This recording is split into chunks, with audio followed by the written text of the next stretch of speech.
Hey guys, it's like quarter to 10 at night.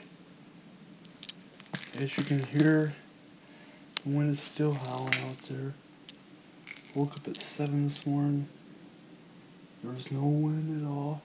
Started picking up at 9 and then now it's howling like crazy, but now keep in mind the high wind warning expires at 4 this morning. Yep, it expires at 4 a.m.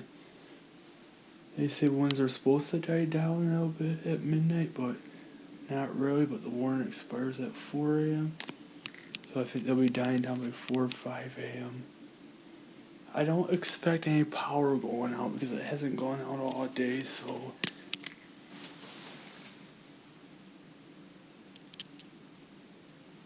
I don't think it's gonna go out. If it does, it'll surprise me, but